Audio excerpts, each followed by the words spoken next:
सबसे पहले तो आप सब बच्चों को, दोस्तों को होली की ढेर सारी शुभकामनाएं।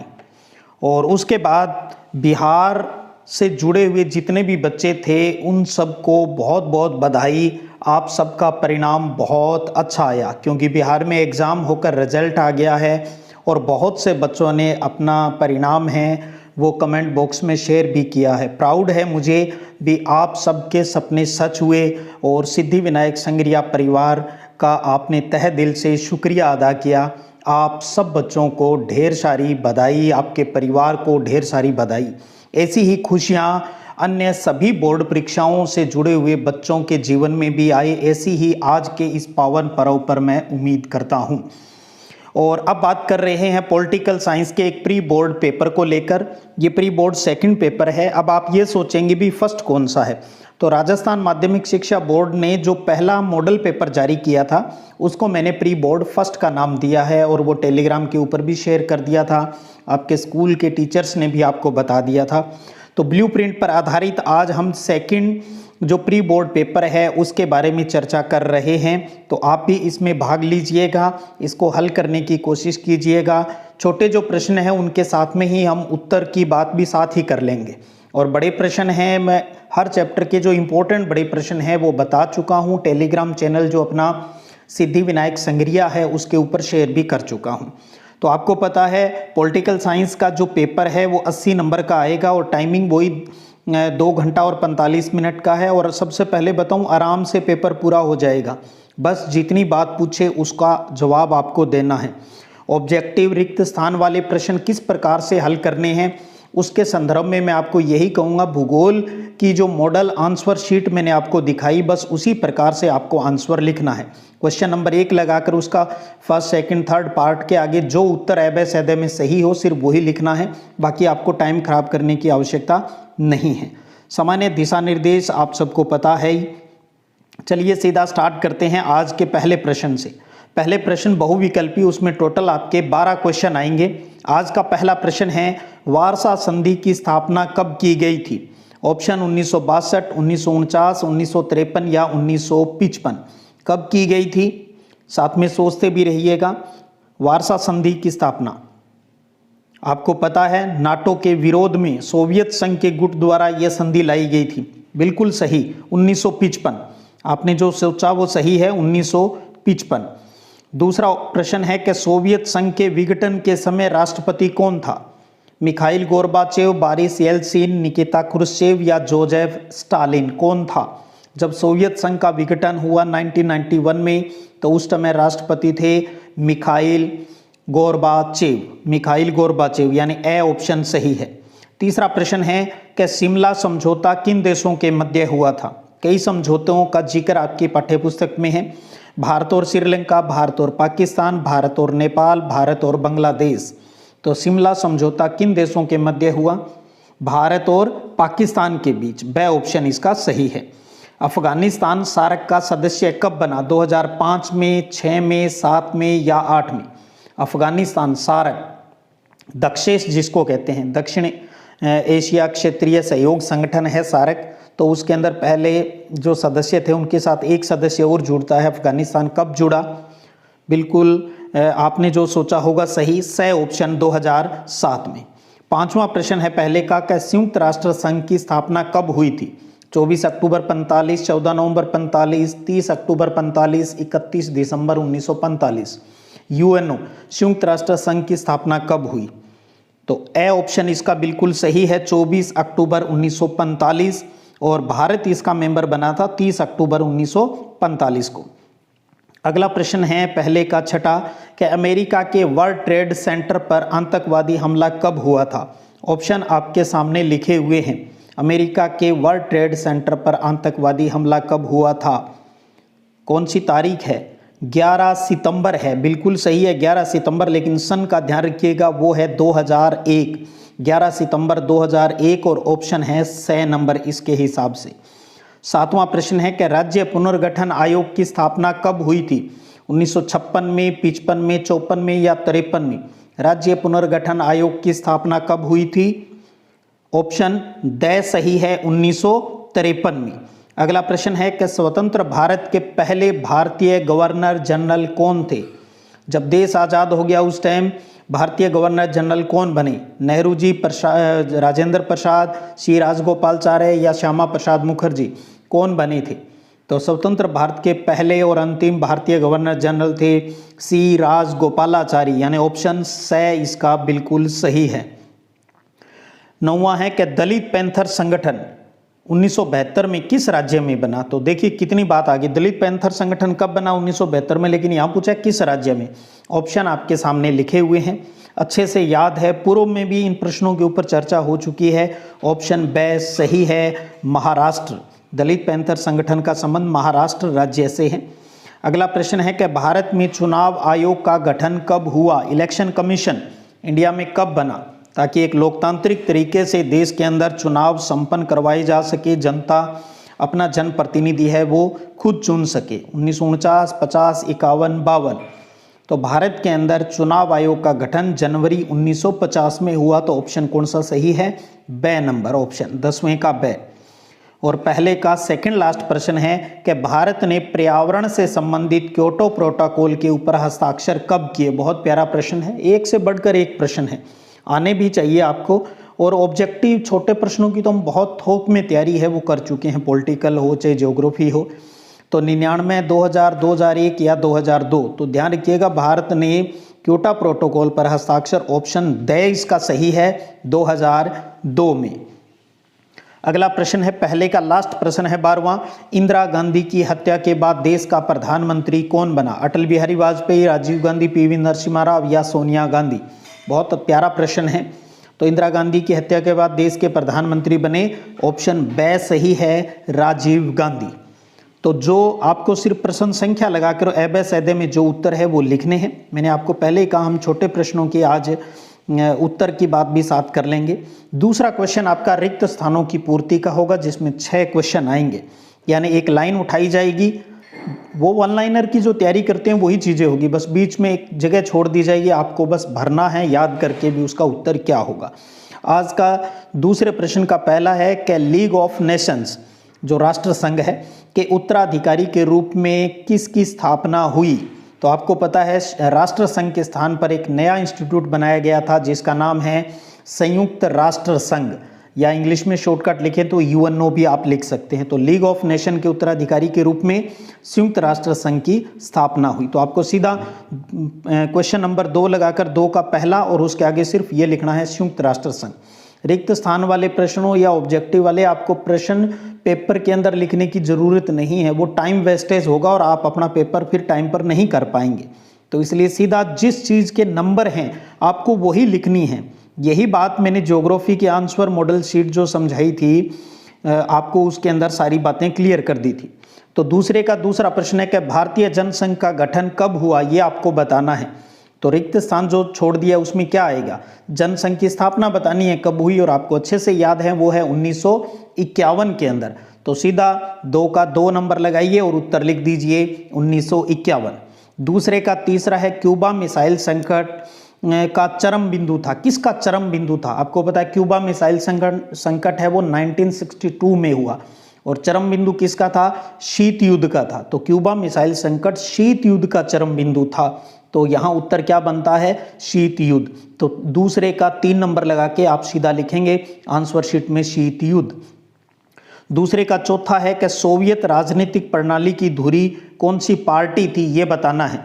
तो आपको पता है सोवियत संघ के अंदर कौन सी राजनीतिक पार्टी थी जो सब कुछ वही करने वाली थी, वन मैन आर्मी, तो वो थी कम्युनिस्ट पार्टी। तो इसका उत्तर क्या हुआ? कम्युनिस्ट। कम्युनिस्ट। तो दूसरे का चौथे का जो रिक्त स्थान है उसका उत्तर कम्युनिस्ट हो गया। पांचवा है कि दलित समुदाय का मुक्तिदाता किसे कहा जाता है? बहुत प्यारा प्रश्न है। दलित समुदाय का मुक्तिदाता डॉक्टर भीमराव अंबेडकर को कहा जाता है। तो आपको दूसरे का 5 नंबर लगाना है आंसर शीट में और सीधा लिख देना है डॉक्टर भीमराव अंबेडकर। और छठा प्रश्न है वर्तमान में भारत के प्रधानमंत्री कौन है? आपको पता है श्री नरेंद्र मोदी। तो उत्तर देना है दूसरे का 6 नंबर नरेंद्र मोदी। तो इस प्रकार से आप रिक्त स्थान कंप्लीट करेंगे। फिर आपके 12 क्वेश्चन आएंगे अति लघु उत्तरात्मक तीसरे प्रश्न के अंदर। तो तीसरे का पहला प्रश्न है कि भारत में गुट निरपेक्ष आंदोलन के संस्थापक कौन थे? तो आपको पता है भारत की बात आती है तो भारत में गुट निरपेक्ष आंदोलन के संस्थापक थे वो पंडित जवाहरलाल नेहरू थे। तो तीसरे का 1 नंबर लगाएंगे और उत्तर लिख देंगे पंडित जवाहरलाल नेहरू। आप इतना लिखेंगे तब भी 1 नंबर मिलेगा, और आप अगर लिखेंगे भारत में गुट निरपेक्ष आंदोलन के संस्थापक पंडित जवाहरलाल नेहरू थे तब भी 1 नंबर मिलेगा। और तीसरे का दूसरा है कि बर्लिन की दीवार कब खड़ी की गई थी। तो बर्लिन के जो जर्मनी का जो विभाजन हो गया था तो दीवार आ गई थी बीच में, बर्लिन जो राजधानी थी उसकी, तो वो कब खड़ी की गई 1961 में। और ध्यान रखिएगा बर्लिन की दीवार गिरी कब की थी 1989 में, और बाद में 1991 में सोवियत संघ का विघटन हो गया था। तो बर्लिन दीवार 1961 में खड़ी की गई थी। 1962 में क्यूबा मिसाइल संकट आया था और बर्लिन की दीवार गिरी 1989 में, अगर वैसा प्रश्न आ जाए। फिर आता है कि साफ्टा का पूरा नाम बताइए। तो साफ्टा का पूरा नाम आपको पता है साउथ एशियन फ्री ट्रेड जो कहते हैं एग्रीमेंट है, यानी हिंदी में बात करें तो दक्षिणी एशियाई मुक्त व्यापार क्षेत्र समझौता। तो आप इंग्लिश में लिखें हिंदी में लिखें वो आपकी मर्जी है, उत्तर चाहे मीडियम आपका कोई भी हो, दक्षिणी एशियाई मुक्त व्यापार क्षेत्र समझौता, ये साफ्टा का पूरा नाम है। अगला प्रश्न है तीसरे का चौथा है वो देखिए, भाग्यवधू से चिर प्रतीक्षित भेंट या ट्रिस्टी विद डेस्टिनी प्रसिद्ध भाषण किस प्रधानमंत्री द्वारा दिया गया था। तो आपको पता है देश की आज़ादी वाले दिन किसने दिया था, आपको प्रधानमंत्री जी का नाम बताना है, वो है पंडित जवाहरलाल नेहरू। तो इस प्रश्न का उत्तर पंडित जवाहरलाल नेहरू। पांचवा प्रश्न है कि द्वितीय पंचवर्षीय योजना में किसके विकास पर अधिक जोर दिया गया था। तो अच्छे से याद है आपको भी, सेकंड जो अपनी 5 ईयर जो प्लानिंग थी उसके अंदर भारी उद्योगों पर अधिक जोर दिया गया था। छठा प्रश्न है कि चिपको आंदोलन की शुरुआत कहाँ से हुई थी। चिपको आंदोलन की शुरुआत याद आ रहा होगा कहाँ से हुई। चिपको आंदोलन की शुरुआत उत्तराखंड के 2-3 गांवों से हुई, ये इसका उत्तर है। चिपको आंदोलन की शुरुआत उत्तराखंड के 2-3 गांवों से हुई। और अगर आप सिर्फ उत्तराखंड लिखा है तब भी टीचर नंबर दे देगा, लेकिन एग्जैक्ट बात करें तो इसका बनता है कि उत्तराखंड के 2-3 गांवों से हुई, क्योंकि पूरे उत्तराखंड में नहीं, उत्तराखंड के 2-3 गांवों से इसकी शुरुआत हुई थी। अगला प्रश्न है कि मंडल आयोग का अध्यक्ष कौन था।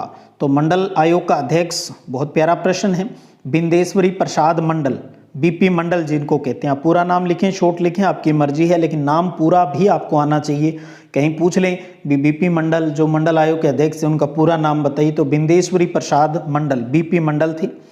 पहले गुट निरपेक्ष सम्मेलन में कितने सदस्य देश है वो उसके अंदर शामिल हुए थे, ये आपको बताना है तीसरे के 8वें प्रश्न के अंदर। तो पहला गुट निरपेक्ष जो सम्मेलन हुआ था उसमें 25 सदस्य देश शामिल हुए थे, 25 सदस्य देश, इसके उत्तर हो गया। 9वां है कि अपनी स्वतंत्रता की घोषणा करने वाला पहला सोवियत गणराज्य कौन सा था। तो पहला सोवियत गणराज्य था लिथुआनिया, जो मार्च 1990 में अपनी आज़ादी की घोषणा करता है। तो ध्यान रखिए इसका उत्तर है लिथुआनिया, लिथुआनिया। 10वां है कवि नामदेव ढसाल ने अपनी कविता में अंधेरे की पथ यात्रा शब्द किसके लिए प्रयुक्त किया है। तो अंधेरे की पथ यात्रा शब्द किसके लिए प्रयुक्त किया था, याद आ रहा होगा आपका, बिल्कुल सही सोचा होगा आपने, दलित समुदाय के लिए, दलित समुदाय के लिए ये शब्द यूज किया। 11वां प्रश्न है कि बाम सेफ का पूरा नाम बताइए। बहुत प्यारा प्रश्न है, बाम सेफ का पूरा नाम है backward and minority communities employees federation. 1-2 बार लिख के जरूर अभ्यास कर लीजिएगा, कहीं लिखने में कोई त्रुटि हो आपसे भी याद हो तो कम से कम कुछ जटिल शब्द आपको जब भी लगे तो उनको आप लिख कर जरूर अभ्यास कीजिएगा। Backward and minority communities employees federation.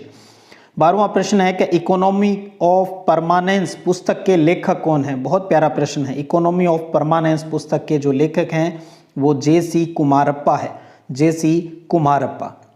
अब कुछ बच्चे ये सोचेंगे भी सर आपने तो उत्तर है वो बोल के ही बता दिए तो हम कैसे अभ्यास करें। तो मैं आपको ये कह सकता हूँ आप पहले आवाज़ बंद कर लें, पेपर को सोल्व कर लें, बाद में आप आवाज़ सुन सकते हो दोबारा, इसलिए मैंने आज को टिक भी नहीं किया अभी कौन सा उत्तर सही है। और अब आता है 3 प्रश्न हो गए, अब आता है आपका चौथा प्रश्न से और उससे आगे यानी खंड ब स्टार्ट हो गया और इसके अंदर आपको 2-2 नंबर के 13 क्वेश्चन मिलेंगे और टोटल 13 नंबर का 26 नंबर का ये खंड हो जाएगा। अब आपको क्रम से प्रश्न संख्या है वो मिलेगी। चौथा प्रश्न है गुट निरपेक्षता की नीति ने कम से कम 2 तरह से भारत का प्रत्यक्ष रूप से हित साधन कैसे किया है। तो वो 2 हित बताने हैं, तो प्रत्येक एक एक नंबर का हो जाएगा। पांचवा, किन बातों के कारण गोर्बाचेव सोवियत संघ में सुधार के लिए बाध्य हुए? कोई दो कारण हैं वो लिखने हैं, एक एक नंबर के हो जाएंगे दोनों कारण। छठा प्रश्न है इंपॉर्टेंट कि पाकिस्तान के लोकतंत्रीकरण में कौन सी कठिनाइयां हैं? कोई दो लिखिए, कोई दो कठिनाइयां हैं वो लिखनी है। बहुत सी समस्याओं के ऊपर चर्चा कर चुके हैं तो कोई दो यहाँ लिख देनी है। सातवां है कि आप पर्यावरण आंदोलन के स्वयंसेवक के रूप में किन दो कदमों को उठाना पसंद करेंगे? तो ये भी एक बहुत प्यारा प्रश्न है। जिस तरीके का ब्लूप्रिंट है उसी के अकॉर्डिंग है वो पेपर सेट किया गया है। थोड़ा बहुत हल्का फुल्का चेंज होता है बोर्ड के पेपर और ब्लूप्रिंट जो मॉडल पेपर का है उसके अनुसार, तो उसके लिए हमें मेंटली प्रिपेयर रहना चाहिए। आठवां क्वेश्चन है भारतीय जनसंघ और स्वतंत्र पार्टी के बीच दो अंतर बताइए।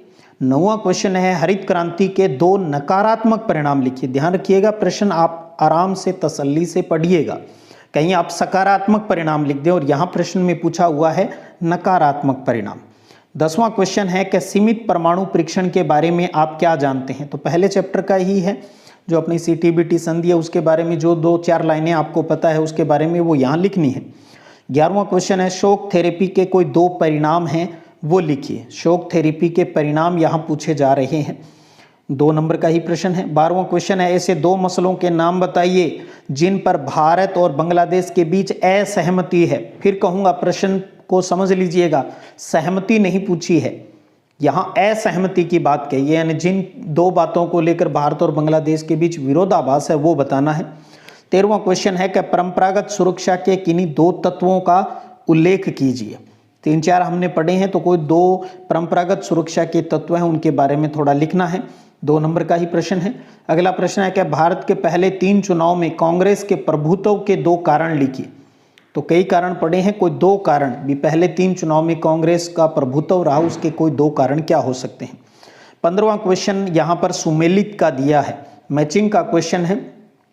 तो एक तरफ चरण सिंह, PC महालनोबिस, बिहार का अकाल, वर्गीज कुरियन कुछ तथ्य लिखे और उनके सामने औद्योगिकरण, जोनिंग, किसान, सहकारी डेयरी ये शब्द लिखे हैं। आपको मैचिंग करके ये बताना है कौन किस व्यक्ति या जगह का जो संबंध है वो उस घटना से है सामने वाली से, तो आपको उस हिसाब से बताना है भी क्या उत्तर सही हो सकता है। अगला प्रश्न देखिएगा, मैचिंग का बाद अगला प्रश्न है 16वां, क्या 1970 के दशक में इंदिरा गांधी सरकार किन कारणों से लोकप्रिय थी? कोई 2 कारण लिखिए। तो इंदिरा गांधी ने ऐसा क्या किया भी वो लोकप्रिय होगी, कोई 2 बताने। बहुत से तथ्य आपने पढ़े हैं।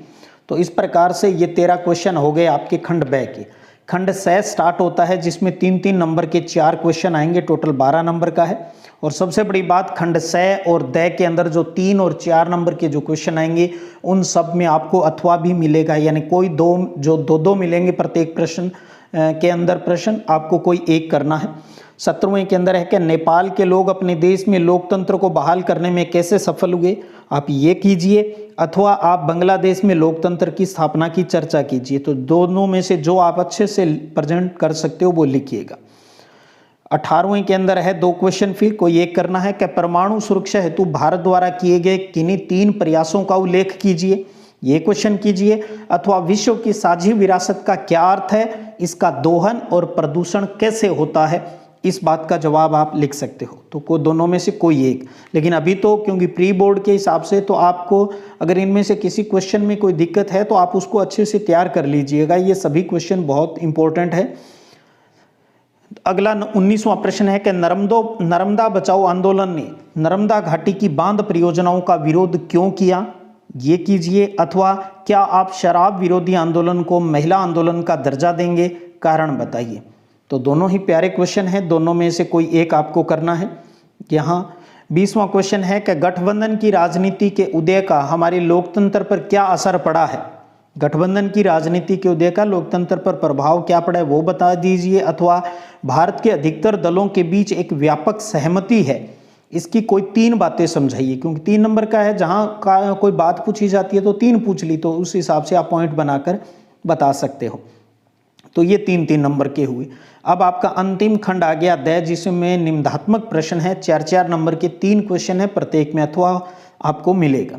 कई बार बच्चों को ये रहता है उत्तर कितना लिखें, ये कोई पैमाना नहीं है। अगर आज के टाइम में कोई शिक्षक ये कहता है भी निबंधात्मक प्रश्न 2 पेज में करो और जो दीर्घ उत्तर प्रश्न है वो 1.5 पेज में करो, ये सोच बहुत दकियानुसी और बहुत पुरानी सोच है। मुझे नहीं लगता आपको किसी ने कुछ ऐसा गलत कहा होगा, क्योंकि नंबर पाने का सही तरीका है, उत्तर कितना है उससे कहीं ज़्यादा इम्पोर्टेंट ये है भी प्रश्न की जो बात आपसे पूछी जा रही है क्या उसका सटीक आंसर आपने दिया है। अगर आप सटीक आंसर, अगर वो 4 नंबर का प्रश्न है और 4 लाइन में ही उसके उत्तर बनता है तो आपको 4 में से 4 ही मिलेंगे। ये बात उन बच्चों पर जरूर लागू हो जाती है कई बार जिनकी थोड़ी बहुत तैयारी होती है, उनको कह दिया जाता है भैया तू पेज तो भराना, कुछ तो टीचर को मिल ही जाएगा, शायद कुछ 1 पेज भरेगा तो कुछ उसको मिल जाए। तो मैं एक बार फिर कहूँगा ये कोई पैमाना नहीं है भी कितना बड़ा उत्तर लिखें, यहाँ कोई शब्द सीमा आपको नहीं दी गई है। प्रश्न की जो मांग है और जो अंक का तरीका है उस हिसाब से आपको उत्तर देना है। तो अपने आप ही जब बड़ा प्रश्न है तो 1 पेज में भी अगर निबंधात्मक हो रहा है तो कोई दिक्कत नहीं, जो लिखा है वो सही है, 1 पेज से कुछ कम है तब भी पूरा ही मिलेगा। तो क्यों घबरा रहे हो, ऐसा क्यों सोचते हो भी हमें इतने पेज भरने हैं। कोई पेज भरने के लिए एग्ज़ाम नहीं लिया जाता, इस बात के लिए एग्ज़ाम लिया जाता है भी बच्चों ने वर्ष भर जो तैयारी की उनके अंदर क्या चेंज आया, क्या चीज़ें वो सीखे, क्या चीज़ें वो समझे, उस चीज़ का परीक्षण किया जाता है, न कि ये बात भी हाँ बच्चा कितने पेज कॉपी के अंदर भर सकता है। कई बार ऐसे बच्चे भी देखे हैं जो बकवास लिखते लिखते पूरी बोर्ड की कॉपी भर देते हैं और वो फेल भी हो जाते हैं। तो ध्यान रखिएगा प्रश्न की मांग के अनुसार जो उचित उत्तर बनता है वो देना है।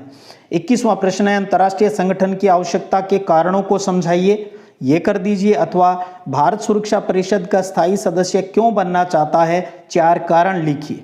तो कोई 4 बातें हैं वो आप बता दीजिएगा। क्या पेज भरोगे अब आप इसमें। 22वां प्रश्न है रजवाड़ों के विलय के अंतर्गत हैदराबाद के विलय को समझाइए, ये कर दीजिए, या भारत में मणिपुर के विलय को समझाइए। तो दोनों में से कोई एक क्वेश्चन। 23वां है प्रीवी पर से आप क्या समझते हैं, इस व्यवस्था की समाप्ति के विभिन्न प्रयासों पर प्रकाश डालिए। तो अच्छा प्रश्न है ये, बड़ा प्रश्न। अथवा निम्नलिखित पर टिप्पणी लिखिए। अब देखिए अथवा में जो टिप्पणी वाला प्रश्न है उसमें 2 तथ्यों पर टिप्पणी मांग रहा है, तो आपको दोनों ही करने हैं। यूं नहीं है भी इसमें भी आप अपनी मर्जी से अथवा लगा दें। तो इंदिरा बनाम सिंडिकेट ये मामला क्या था और दल बदल से क्या अभिप्राय था, आयाराम गयाराम वाली जो बात थी वो एग्जाम्पल आप यहाँ पर दे सकते हो। तो 23वें के अंदर भी 2 प्रश्न है, चाहे टिप्पणी वाले, दोनों पर टिप्पणी करनी होगी, ये लिखें। चाहे प्रीवी पर्स क्या है और इस व्यवस्था की समाप्ति के विभिन्न प्रयास है क्या किए गए उसके ऊपर आपको बताना है। तो इस प्रकार आपने समझ लिए अच्छे से भी। अगर टोटल क्वेश्चन गिनूं, अगर पहले के अंदर 12 है, दूसरे में 6 है, तीसरे में 12 है, तो इस प्रकार से टोटल 50 क्वेश्चन हो जाते हैं।